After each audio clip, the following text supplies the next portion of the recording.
बबे टीमजों सापर्ट दङ दे एसे खोन्थाहरदो वाइट ना मा मिथियो नामा साफा नुदों Hello everyone बेंग्ला YouTube चेनेलाव आं बयखौबो बरायहरनाय थाबाय गोसो गोरबोजोंहाय नायलांबाय थादो बेंग्ला YouTube चेनेल ब्लग मा गामिनि नोंसोर एसे खोन्थाना हरदो चिरां गामि चिरांनि औ ओमफ्राय बैखौ लायनां बैखौ बे जिरायना थानायखौ बेखौ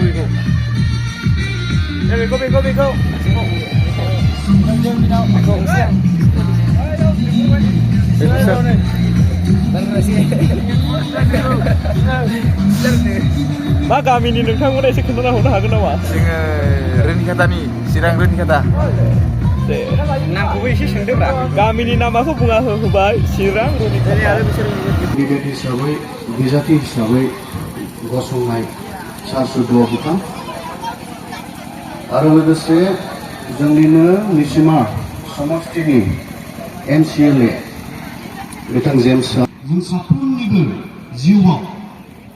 केरियारा जोबोद गिदिर गोहोम खोख्लैयो आरो बेयो जोबोद गोनांथि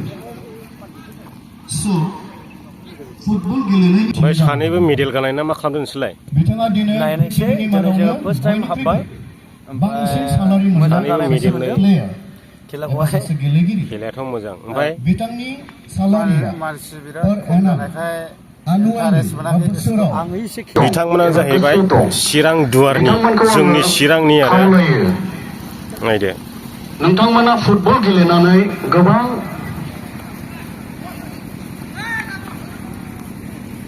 गावनि लाइफ स्टाइलखौ दानानै लानो हायो गावनि केरियारखौ दानानै लानो हायो बेनिखायनो जाय बिथांमोना दिनै डिस्ट्रिक्ट लेभेलाव गेलेदों बिथांमोना डिस्ट्रिक्ट लेभेलावल' गेलेबाय थायालासेनो बिथांमोना स्टेट लेभेलाव एबा नेशनेल लेभेलाव एबा इन्टारनेशनेल लेभेलाव बाहागो लानायनि सेस्टाखौ खालामनांगोन हार्ड वर्क खालामनांगोन हार्ड वर्क खालामाब्ला जों जेबो मोना बिथांमोनाबो जाबाय चिरां दुवारनि टीम नोंथांमोना गाव गावनि टेलेन्टखौ जेब्लायबो नोंखौ एसे लानोसै नै जोंना बिथांखौ दुरान कापआव गेलेनाय नुनो मोन्दोंमोन रायजोफ्रा मा नाम मोनो नोंथां मा गामिनि दुरान कापआव गेलेनो मोन्दोंमोन दा ओमफ्राय दिनै माबायदि ओमफ्राय टीम केप्टेना सोरथो गाव गावनि केरियारखौ दानानै लानो हायो हौवासो मोनथिगोन दे जाय बिथांमोना बिथाङानो रायजोफ्रा नुनो मोन्दोंमोन जोंनिया दुरान कापआव गेलेनाय बिथाङाबो दंमोन सासे दुरान कापआवहाय गोजोननाय थाबाय नोंथांखौ गल सोनायाव एसे गाब्रायनाय नुयो आं एसे मोजां गोसो होदे दिनैहाय दे मोसाबाय था मा गान मोसायामोन दे खोन्थालाय खोन्थाहरसाय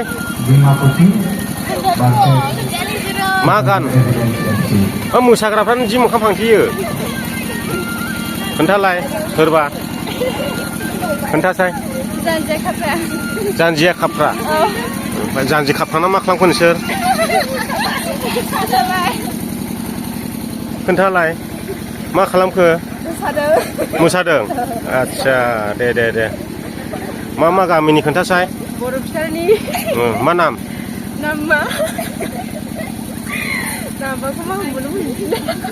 खोन्थादो दे मा गामिनि मा नाम खोन्थासाय मा गामिनि मा नाम फाथाबारि ओमफ्राय बिदि फिल्डआव ओंखारना मोसाग्राफ्रानो नै लाजिजोबो सिख्लाफ्रा रायजोफोर एकदम खामानि गैथारा लाजिजोबखायो आरोखि फिल्डआवहाय मोसालायो ओंखारनानैहाय ओमफ्राय लाजिजोबखायो नै साफानो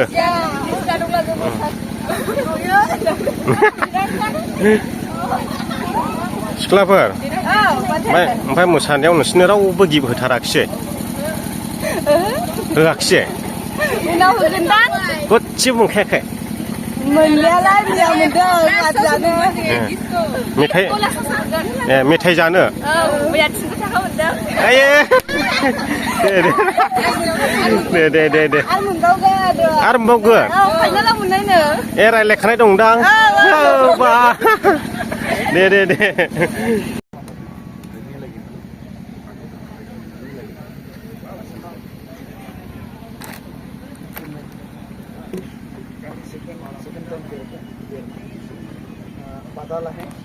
ओमफ्राय नोंसोरबो जिरायना मा खालामो जेन'बा आदसा जायफ्रा प्लेयारफ्रा आघात जागोन बेखौहाय नोंसोर फटाफट एक्सन लायो जाहैबाय दे बिजि थुनाय दै होनाय आइस होनाय स्प्रे सारनाय मुलि जाहोनाय जों दंसै आरोखि बेयावहाय वा ओरैबायदि नै अलरेडि बिनि आरोखि बिसिना डिउटिया दे फटाफट खालामखा दे सोरबा गोलैबाथाय ओमफ्राय नै बेयाव दं जाहैबाय लोगोसे जोंनि खेला सामलायग्रा बिथांमोन बिथांमोनानो जोंनि खेलाखौ सामलायगोन नै दंफैसै दिनैहाय लिडारखौ नै दासो लोगो मोनबावबाय आङो नै मोखां सुखायाखै आं डाइरेक्ट साना फैबाय आयौ इदिखा दुगैखायाखैबो ब्रासबो फुवाखै आं हास्लाबामोन टिक्का मेंदोंमोन नालाय गोदो उन्दुबाय ओमफ्राय नोंलाय मैया गेमस्रिजों जा बिदाय लाना उन्दुदों गैखाया फोजाना लाना फैदों आयौ ओंखाम जानो रोङाखै इनि बाहागखौ स्लिम जाना फैबाय आं दे बिदाय लाना ओरैनो दुखादों मोखांबो सुखाखै आथिं आखाइजोंबो सुखाखै बेनो जाहैबाय चिरां दुवारनि प्लेयारफोर मोजां दे ओइ सार मोजां दे जों दा चिरांनि मान सनमान लाखिनांगौ मोजां खेलाखौ नायग्रोनोसै मेडाम जी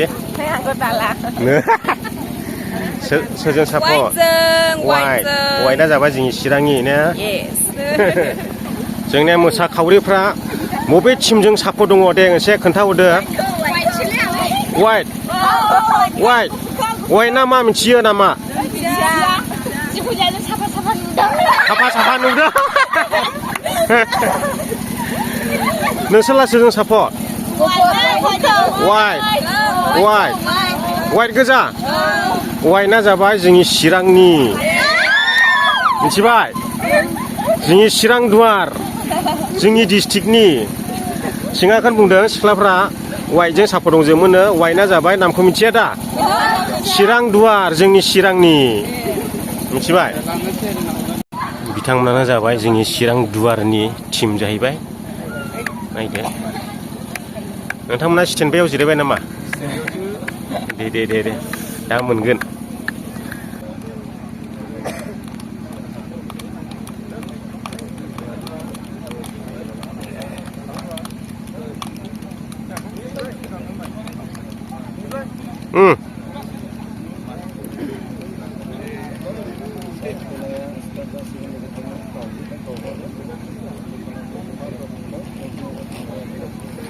दायो खेलाखौ सुरु खालामसिगोन सोरजों सापर्ट दङ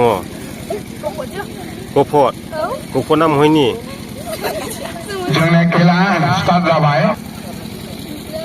दे सिख्लाफोर सोरजों सापर्ट दङ गफर ना बबेनि मिथिया हेलौ सिख्लाफोर माथो मोखां फांथिखो बे मोसाग्राखौ नामा हामालै नोंसोर बबेजों सापर्ट दङ आइजो सिख्ला गफर नोंलाय गफरना बबे टिमनि बबे जायगानि मोनथिया गफरना जाबाय जोंनि चिरां दुवार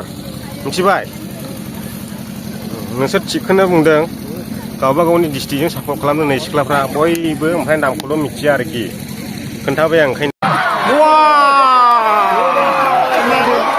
दिनैहायनि खेलाया बिराद इन्टारेस्टिं जाबाय बिंख' दालुआ बाराया देखाबाय नै वाव फाइनाल थांबाय आरोखि बिथांमोना नै फाइनाल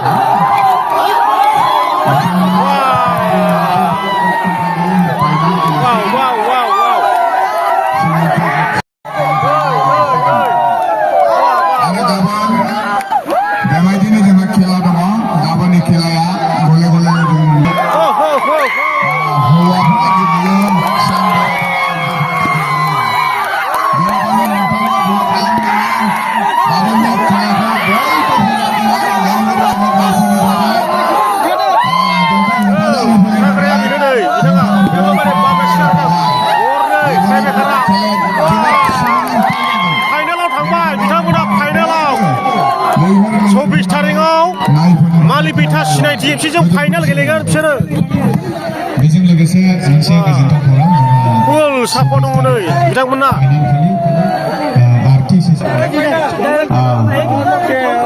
भाई कंग्रेचुलेसन फाइनाल खेलनि खेलि मेलेगा गेलेनायखौ जों गाबोन नायगोन एसेनोसै गोजोन्थों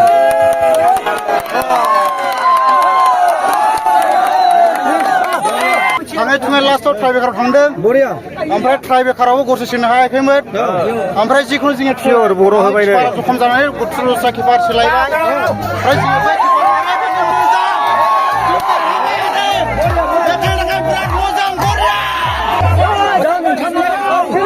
कंग्रेचुलेसन भाई कैसा लगा जीत के बहुत अच्छा लगा हमको फाइनल नेक्स्ट टाइम खेलेंगे 24 तारीख को कौन सा टीम था हमारा बिनको एफसी डालुआबाड़ी बिनको सिनाइटी एफसी से फाइनल खेलने के लिए मिलेगा हाँ मिलेगा जरूर जीतेंगे उसमें भी हाँ ठीक है कंग्रेचुलेसन आज जीत गया दा बिथांमोना देरहाबाय आरो बिराद खुशी बहुत अच्छा लगा बहुत